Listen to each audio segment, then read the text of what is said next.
AEW is not making a comeback. That's cap. They're less terrible than they were this time last year, but their ratings aren't, and I'm not here to celebrate anybody's mediocrity. Maybe it's because I'm not a hard luck, social media addicted sycophant. I come from the school of being twice as good to get half as far, so ain't no way I'm hyping up half a wrestling company to talk up a resurgence that doesn't even exist. Today, we're gonna talk about the PR gaslighting campaign of AEW's fake Rebirth, why AEW isn't back yet, and all the calculated moves WWE is making behind the scenes to make sure that AEW isn't the second or even third biggest wrestling company. Subscribe and Bemba. Pro Wrestling Bits. AEW wants and needs you to think that they're back. It seems like every week there's a well-planted story about how great things are in North Florida. Dave Meltzer won't shut the fuck up about AEW's comeback and how things have gotten better now that they can fill up half of a baseball stadium in Texas. In a recent interview, Swerve Strickland was glowing about how everything is awesome behind the scenes. This 2 weeks after a well-planted hit piece from within AEW about the Hurt Syndicate. AEW just enjoyed its finest hour when it finally crowned the Great White Hope Hangman Page at All In.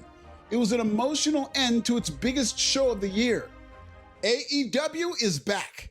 Right back to 1,200-seat ballrooms, because the first Dynamite after All In was in a Chicago storage closet that didn't even sell out. This was part of a multi-week residency in the adorable Aragon Ballroom, and AEW is gonna run it back in Philadelphia for another residency in an even smaller building, the 2300 Arena. That tells you everything you need to know about AEW's confidence in what their ticket sales would be coming off its biggest show ever. But they were right. AEW is the same struggling wrestling company it was this time in 2022 when they lost their mojo alongside CM Punk, Cody Rhodes, and friends. WWE is getting weekly revenge for its loss in the Wednesday Night War. A resurgent African NXT has outpaced Dynamite in ratings almost every week since it moved to the CW, not to mention the several weeks prior. AEW free agents continue to go to WWE, which then continues to fuel the grass is greener narrative. Chris Jericho's contract is up in December. We might be one Royal Rumble countdown away from breaking the walls down all over again. Stop me if you've heard this before, but the sicko audience has alienated Chris Jericho, a tippy-top guy and a future Hall of Famer. And now he's on the verge of exacting passive-aggressive revenge by going back to WWE. Just like Cody Rhodes and CM Punk, who have each headlined WrestleManias since then. Meanwhile, every WWE to AEW defection has aged like Dave Meltzer when they put tariffs on hair dye. As the AEW head of PR, Dave Meltzer is actually an integral part of AEW's Welcome Back media blitz. After WrestleMania weekend in Vegas, Meltzer said that fans at indie shows were talking about how uncool AEW was. And if anybody knows anything about being uncool, it's the guy who tucks a wrestling shirt into acid-washed denim, looking like an American Eagle commercial for slow adults with bad genes. Anyway, Derpy Dave's quote about AEW was everywhere. What everybody already knew about a company ran by this guy was now published online by so many dirt sheets, I thought I was staring at a Karrion Kross's smartphone. While talking to someone who attended a lot of the Mania Week Vegas indie shows at the Palms, Dave was told about how uncool and negative everyone was about AEW. Has Tony Khan made AEW uncool? Conan reacts to Dave Meltzer hearing AEW isn't cool. Shouts to Conan. Blind San Jose man finds a nut. This motherfucker Meltzer is the king of taking anecdotal conversations and extrapolating them as if they were the voice of God himself, or as Dave Meltzer pronounces it, Kenny Omega. Dave will hear one woman complain about Brock Lesnar's return and use that as evidence that WWE has alienated its entire female fan base. Imagine going to Dave Meltzer for a female perspective. I've seen lime green dildos that spend more time around women than Dave. Anecdotal Dave will see one African sycophant like his tweet and think that makes Dave blacker than the product in his hair. But this time, Meltzer's over-indexing of isolated opinions hurt AEW in the court of public opinion. Thing is, the AEW Uncool narrative isn't anything we already didn't know. This had been a stench attached to AEW for almost 3 years now, since CM Punk left. since Cody Raheem Rhodes left, after Jade Cargill split. And that narrative spreads the more Tony Khan speaks on camera. I've been part of the internet wrestling community for 30 years. An independent wrestling revolution was cool in 2019, but all that momentum transferred to Phil Brooks the second he punched the poop out of the Young Bucks and strangled the scapegoat. When history remembers AEW in blocks of time, 2022 to 2025 and beyond will be the uncool era.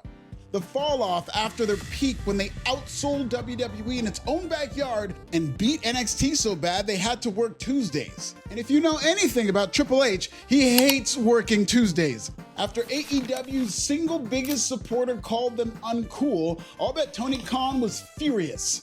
Tony probably lost his shit and called press secretary Meltzer to fix a disaster that Dave created. It lines up with the timing of Dave Meltzer doing an about face and taking every chance he could to talk up AEW's comeback, almost immediately after he made that comment. Week after stuttering week, Dave Meltzer forced the AEW is back narrative the way Tony Khan forces a smile at a fake presser.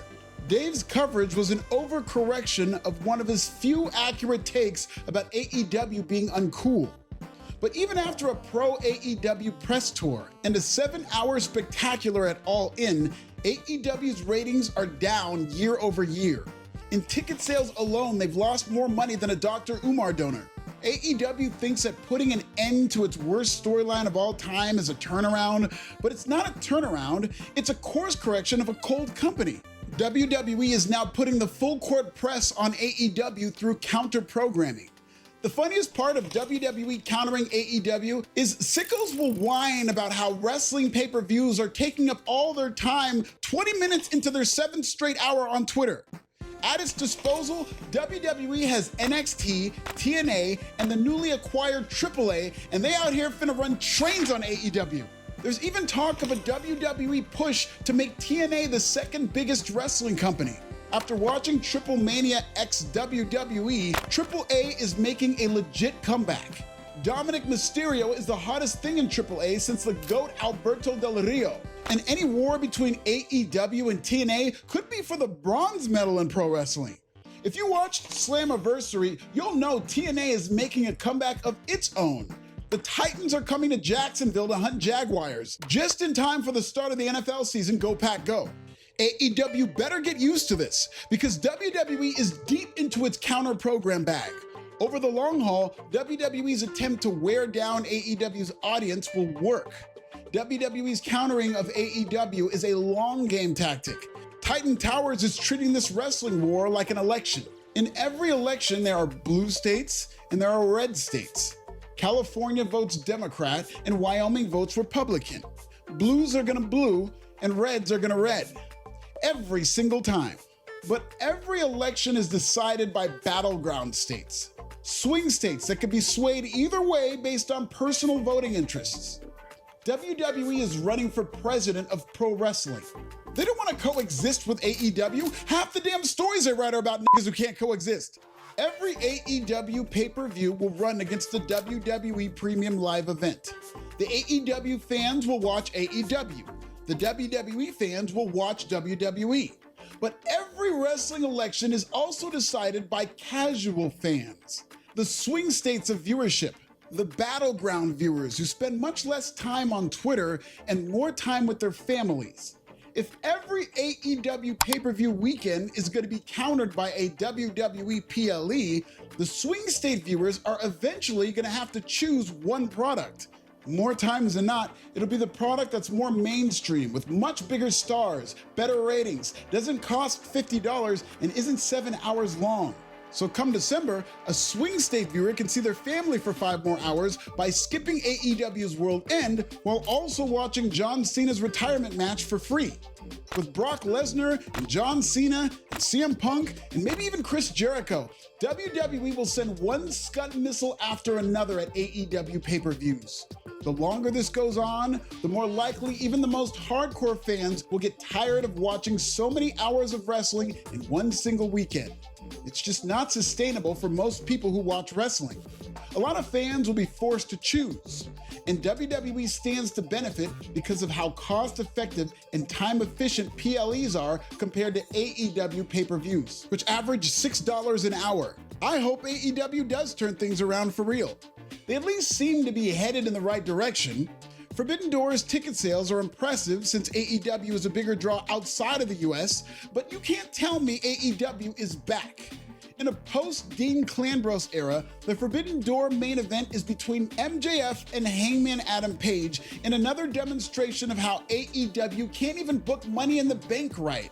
After stealing one of WWE's best concepts, AEW had one job: make the Casino Gauntlet contract cash-in a crowd-pleasing highlight.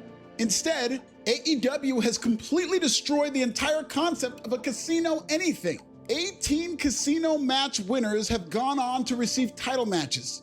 They're 4-14 in those matches.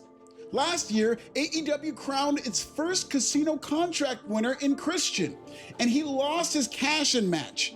1 year later, casino contract winners MJF and Athena, who are both heels by the way, cashed in their contracts in advance. MJF has since canceled his contract, JK, LOL, and Athena is a huge underdog against Toni Storm. By the time you're reading this, there's a very good chance that casino winners could be 4-15 in title matches and 0-2 in cash-in matches. That's almost as bad as the Chicago Bears record against the Green Bay Packers. Go Pack Go! Way to add value to a match type, and welcome back to Mediocre Booking. Check out this video and subscribe. Is AEW back or nah? Tell me in the comments!